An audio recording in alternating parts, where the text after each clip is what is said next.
Hello everyone, welcome to this week's Inside the Americas. Coming up, as the U.S. is reeling from the deadliest mass shooting in modern history, Democrats are pushing for expanding background checks, but the White House says it's still too early to talk gun control.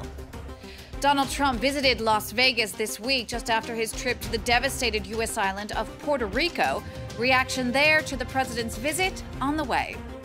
And as the 50th anniversary commemorations of the death of Che Guevara get underway, we take a look at how the controversial figure's remembered today. I'm Jeannie Godula. This week, America was rocked by the worst mass shooting there in recent history. A gunman pumped round after round into a crowd of thousands on the Las Vegas Strip.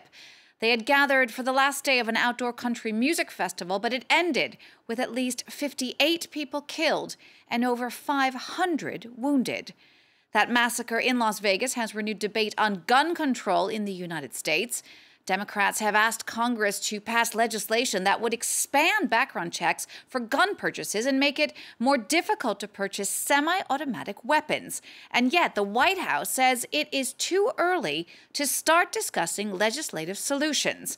In a country where the right to bear arms is enshrined in the Constitution, the debate on gun control this time around seems unlikely to bring any real change. Erin Ogunkeye reports. In this Las Vegas weapon shop, you can buy a weapon of war for anywhere between a couple hundred to thousands of dollars. Rifles, handguns, semi-automatic weapons, they have it all. Down there, you're going to see $299. The state of Nevada boasts some of the most lenient gun laws in the United States. No permit requirements, no limits to the amount of guns you can buy at one time, and there are no bans on assault weapons or large-capacity magazines. In Nevada, an open carry state, guns are just as much a part of daily life as tourism.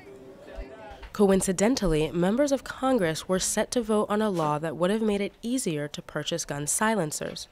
The plan has since been shelved, but the White House maintains that the debate on gun control will not happen now. There's a time and place for a political debate, but now is the time to unite as a country. There's currently an open and ongoing law enforcement investigation. Donald Trump is known for his staunch defense of gun rights. After the November 2015 Paris attacks, Trump, then candidate in the Republican primaries, said that if French people had guns to defend themselves against terrorists, less people would have been killed. His comments were met with shock in France, not so much across the Atlantic. The right to bear arms has been enshrined in the American Constitution since 1791. It is considered to be a fundamental, inalienable right, and Americans' devotion to the Second Amendment is growing. Ironically, I think the United States is more to the right, let's say, more pro-guns now than at any point in its history, and that, you know, includes the proverbial era of the Wild West. There were restrictions out on the western frontier where, from a common sense perspective, you know, people understood that people shouldn't have access to loaded firearms under certain circumstances. To modify existing legislation on gun laws would require changes to be made to the Constitution. Beautiful little kids between the ages of 5. After the 2012 shooting in Newtown, in which dozens of young children were killed, the Obama administration failed to pass stricter gun control measures. Today, 8 in 10 people possess a firearm in the United States, a country that now has more guns than people. Donald Trump was in Las Vegas this week, a stop that came just after his trip to Puerto Rico to assess damage there from Hurricane Maria. But his trip to that devastated island raised some eyebrows with images like this one showing Trump throwing supplies like they were T-shirts.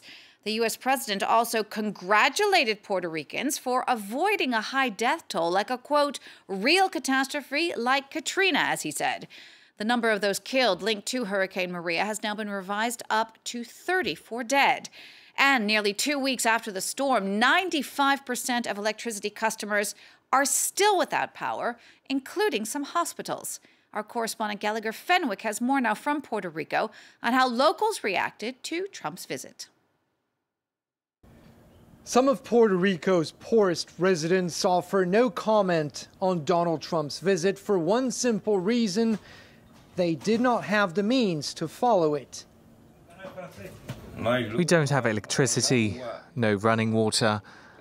We've lost everything, even the beds. In this neighborhood known as the Workers' Quarter, little progress has been made. 2 weeks after Hurricane Maria came through here, locals are still waiting for help. What do you think is going to change after Donald Trump's visit? Honestly, I don't know.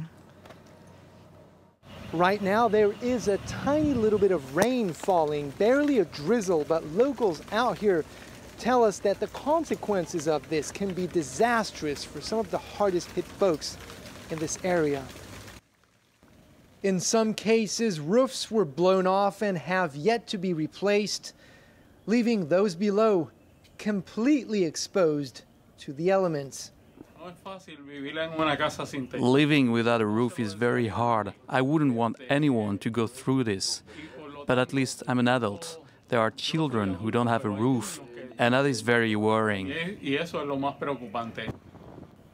Whether or not the U.S. president's trip to the island made a difference will be measured not in the days, but in the months to come as Puerto Rico struggles to overcome one of the worst crises in its history. We'll focus now on farming in the Americas, and as agriculture has become increasingly mechanized, the U.S. state of California has become the new hotspot for farming technology and innovation. Machines that can plant, harvest, and sort crops, electronic bracelets for animals. Our Laurent Berstaker takes a look at these new devices that could change the way we farm. Fruit picking, a practice as old as humanity itself, is finally getting a technological makeover. This robot uses a powerful vacuum to suck in apples, and it's capable of doing so without damaging the trees. This is a type of produce that has not been possible to automate before, because there's always been, kind of using mechanical systems, there's always been too much damage to the fruit. These machines rely on light captures to identify ripe fruits and only harvest the reddest ones. In California, agricultural innovation has been making giant strides in recent years, while manual labor has become increasingly hard to find. Transplanting work is generally work that people don't want to do anymore. We're having a hard time filling these positions, so now we're looking at technology and innovation as ways to bridge the gap.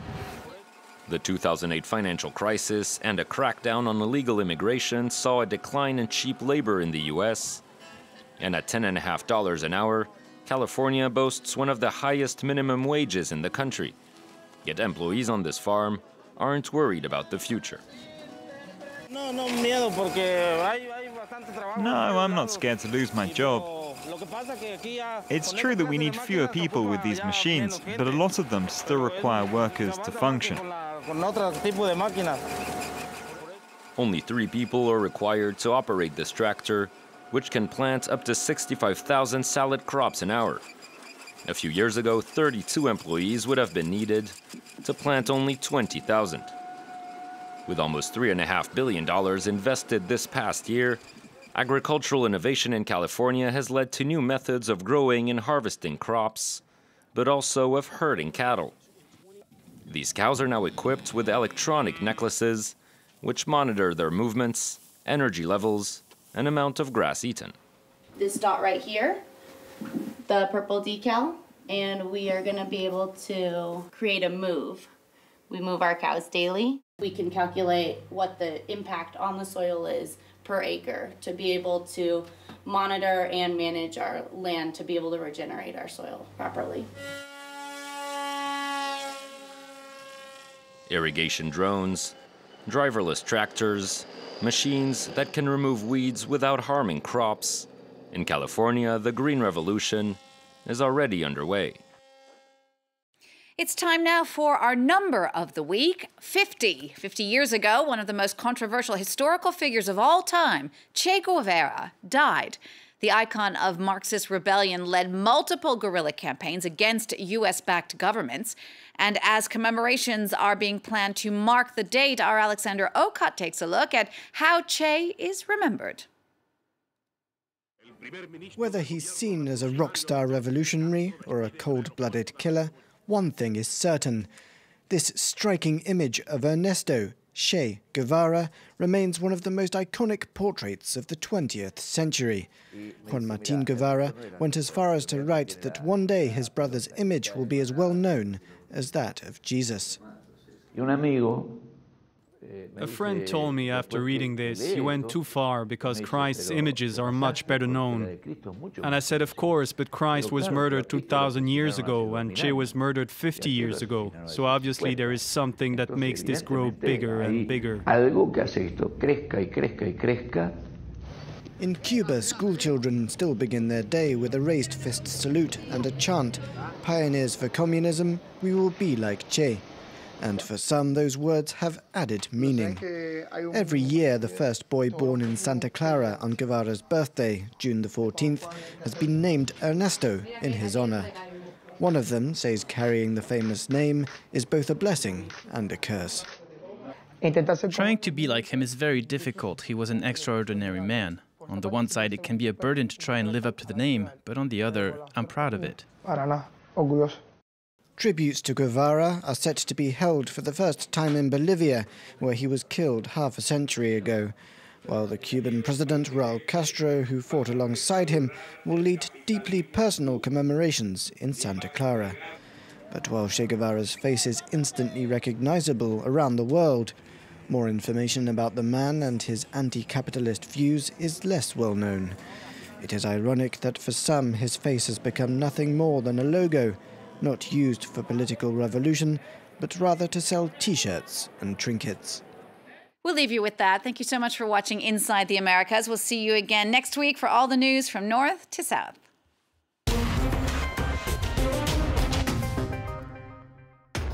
Across Africa, presented by Georgia Calvin-Smith. From North to South Africa, from Bamako to Nairobi, from Accra to Mogadishu. Bringing you all the political, economic, cultural and social news from Africa for a better insight into an ever-changing continent. Across Africa on France 24 and France24.com.